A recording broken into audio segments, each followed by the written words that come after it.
All right. Thank you for joining us, Coach. Can you please get us started with opening remarks? Evening, guys. It is freezing here, by the way. It's freezing. So I think my blood has thinned since I came here. I suppose that I've got two feelings. One feeling is as really proud, and then the other feeling is a little bit angry that it's too late. You know, the qualities that we showed today are the qualities of a successful team and the qualities of a team that we needed to see more of this season. So I knew all week that we were going to win this game. I just had a feeling this team is like that, you know, when there's no pressure on, no expectation. I knew this team had it in them to come here and win. We've said to them that they have the ability. We know they've got the ability. Today they did one thing that I thought was really, really a massive sign and a massive signal for next year. They stuck to the game plan that we wanted. They stuck to the game plan that we wanted and they won the game. And that's what has been our biggest downfall this season at times. Individuals doing their own stuff. Today, those individuals didn't do their own stuff. They did the job that we asked them to do. They did the job that the game plan suggested, and they did the job to help us win a game of football.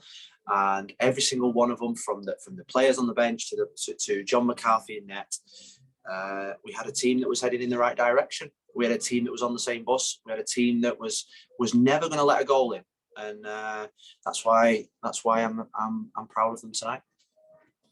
Thank you, Coach. If you have a question on the call, please raise your hand. We're going to get started with Lauren, then Michelle. Thank you. Thank you, Rafa. Congratulations, Phil. Lauren. The team battled tonight on the field, but can you talk about the post-game moment after the match and having Steven, a fan, on the field with the team celebrating the victory, and then just what it means to have so many supporters there today supporting the team? Yeah, well, before the game, I came out and to watch the players warm up, to chat to Bruce for a little bit, and I saw this boy with a bobble hat on, with a sign as I'm going to kick cancer right in the balls, and I said to him that I'd come and see him after the game, and he said, could I have a picture after the game? And then after the game, I saw him and I thought, well, do you know what? You know, when you think about, I was angry, I was sad, and we've been sad all week. When you think about really, this puts things into perspective. He was watching his favourite team, Inter Miami, fighting cancer. He's obviously lost a lot of weight, but didn't want to play the victim, didn't want to be felt sorry for. He just wanted to come here and support his team, and the fighting qualities that he's shown in his life is the fighting qualities that we showed on the pitch. So I thought it was a fitting moment to probably give a young boy a lift in his life that at this moment in time is a real struggle. And you know, I think all the players came off. I'm not sure Vega, the kitman, and Tyler, the kitman, will be happy, because I think he went home with maybe $5,000 worth of Inter Miami kit from all the players. But you know, it was. I think we've said it all season. Our fans are the best. They were up in that corner today. They support us through thick and thin, and they've had some difficult moments, and it was nice just to give them something to cheer about at the end. But particularly that young boy, I think that was a special moment. Probably one of the highlights of the season for me. Probably. Next question, Michelle, then Franco. You're on mute, Michelle. Okay, I'm unmuted now. Congratulations, first of all. It's kind of a two-part question. One is, you know, you said that in a way you're angry and, you know, happy and angry, because why didn't they do this before? You know, why did it take to the last game for this kind of performance? One, does it make you rethink in any way what you thought going into this game, that you know, have to get rid of a whole bunch of players when these guys went out there and just beat New England? And number two, do you think the team in some ways played freer without Gonzalo there? Because a lot of times players defer to him, and instead of just taking the ball themselves or whatever, they're always looking to him or whatever. Do you think that in any way the team played better without him? Well, I think the two things really. We had no pressure on us. We had no pressure on us at all. there was no pressure on New England. So that there's a balance to our happiness and there's a balance to the performance. And we had players out there that were probably playing for their futures, or they thought they were playing for their futures. So nothing I saw tonight is going to change mine, Chris's, Jason's, Anthony's planning in terms of what we already know and what we are already going to do. We know what we have to do. The sanctions are going to drive us to make decisions that are going to be really tough. And what I saw tonight is not going to change our mind.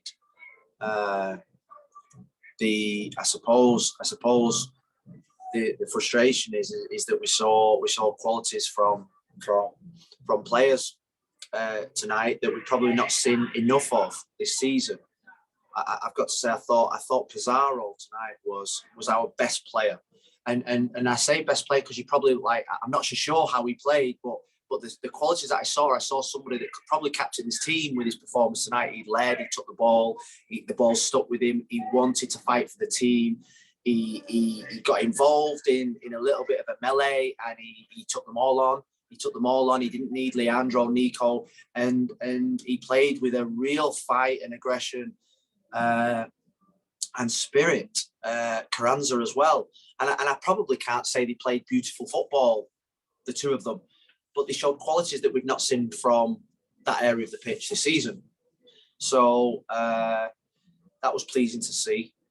And I suppose when you have the thing that we have to accept is that you have to have high expectations playing for Inter Miami. You've got to have high expectations playing with Gonzalo Higuain, because his expectations are to win. His expectations are to play a certain style of football that produces winning football. So we have to, rather than come down to the level of other players, we have to get up to the level of Gonzalo. That's always been my feeling. Can we see the run? Can we see the pass? Can we have the technique and vision that will get the best out of him as well? So it's not about we played better without Gonzalo. It's the fact that the group had no pressure on them. The group had no expectation on them. And the group went out there as a group to play. Now, that's the one thing I would say is we played as a group. We didn't carry anyone. The body language of the team was great. The body language of every single player on the bench was great. There was one group of 20 players going on the same bus in the same direction with the tactics. That for me is the benchmark now going forward. With or without Gonzalo. Next question, Franco, then Ian. Thank you, Rafa. Hey, Phil. Not a bad way to end the season for you guys. Just wanted to ask you two quick ones on both ends of the field.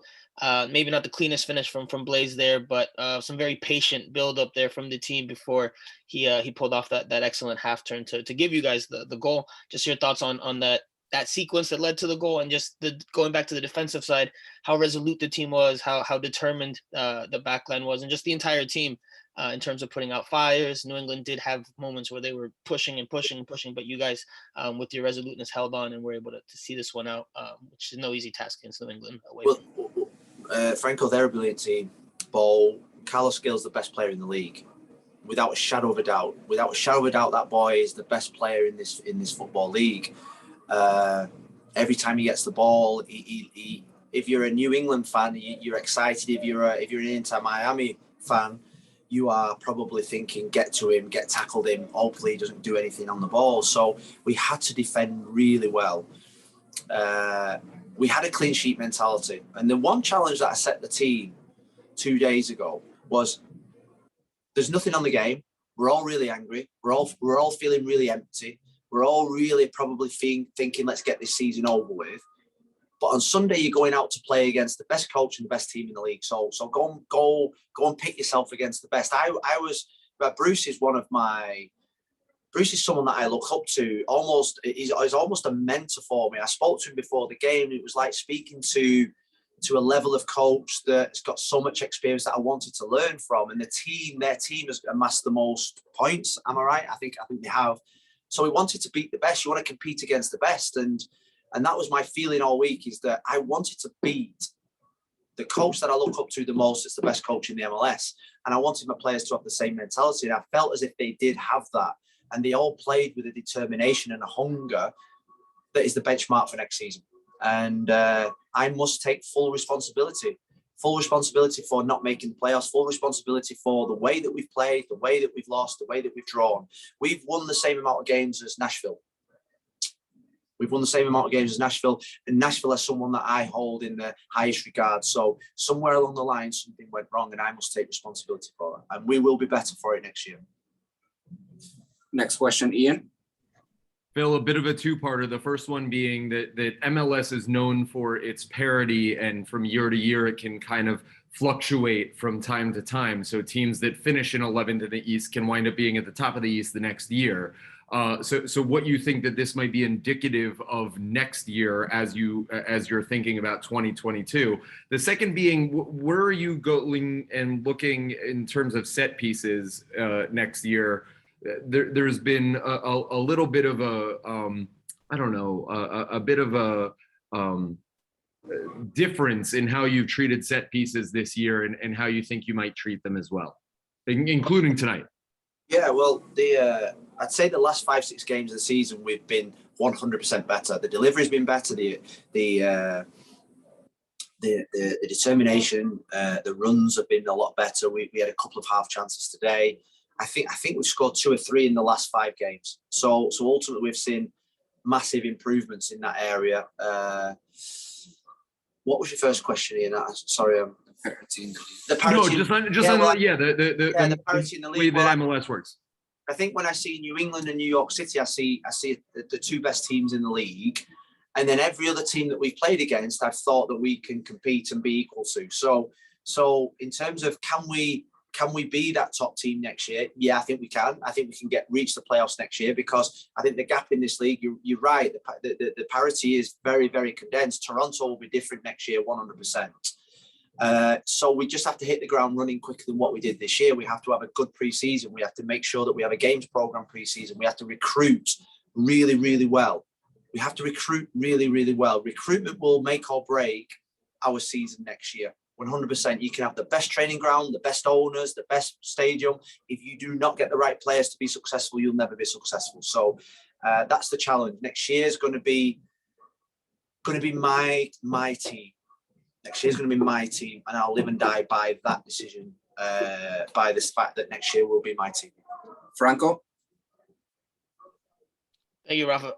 Hey, Phil, so just to go back to the first question, I know the 2 questions in one aren't the best, but just to go back to the first question, just about the goal, the sequence that led to the goal, what'd you think of just the patience that the team showed to knock the ball around and then obviously get the finish on the excellent half turn from Blaise? You know what, Franco, I actually don't remember the goal. All I remember is it was a scuffed shot from Blaise.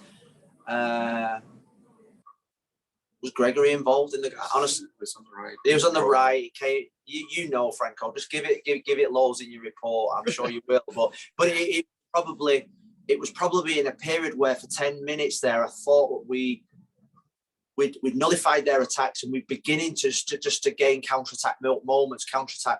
And then when we scored the goal, I've got to say, I went into probably thinking, right, next year, this is what we're going to be. We went to 5-4-1. We said, right, let's just dig it out. Because it was almost a practice. We was on the technical bench we were talking about what should we do. And we said, right, let's just change the mindset. Let's just practice something now that we're going to say, right, let's hang on, 1-0. 1-0, that's what the best teams do. Win the game 1-0, win ugly, and move away. So we went in the last from 77 minutes to the end of the game with almost a look at probably what we probably could do next year in terms of shutting up shop. That makes sense. Last question, Michelle. Phil, I'm just wondering what the mood is in the locker room. You said that you have kind of a combination of pride and anger or frustration. Is the locker room, are the players celebrating? Do you think they feel frustrated? What would you say the mood is in the locker room right now, and what will it be on the plane ride home? Well, I think they're happy. They're really happy. They've been through a lot. They've suffered a lot. So there'll be happiness. There'll be relief. There'll be nervousness. I've hated this week, I've got to say. You've been able to smell the nervousness. People are out of contract. People don't know their futures. We've got the sanctions, which everybody knows about. So you've got people that are really worried or thinking about their futures, and that is a situation that I've got to say I've never experienced in the club football in Europe, where normally 99% of the squad are on long-term contracts and have got probably control of their own destiny. Where this league is totally different. I've learned that, and this week I've always been prepared for this week, but this week nothing can prepare you for that feeling, that look on somebody's face, the emotion that we've seen this week. It's been really for me a brilliant learning experience, but one where I think these players in the MLS, they are badass. They are badass in terms of the way that they deal with their futures and the way that they get on with their lives. That today they could be in Miami, tomorrow they could be on the East Coast in LA or whatever. So that is pretty brutal. And I've got unbelievable respect for the players that play under these types of terms, because I think I would have struggled with that as a player, because when I went into contract talks, and I was always lucky that I was offered a contract at Manchester United, and they offered me a 4, and I asked for a 7, and they gave me a 7, and then 2 years later they got me in and I asked for another 7, because that 7 years give me stability, and that's what I always wanted in my life, and that's something in this league you probably can't have. So I've got every respect for those players in that dressing room, and I hope they enjoy tonight, and I hope that this week they can go and watch Miami Dolphins play on Thursday and just enjoy themselves and be proud of the fact that they played for a wonderful football club. Thank you, Coach. Thanks, guys.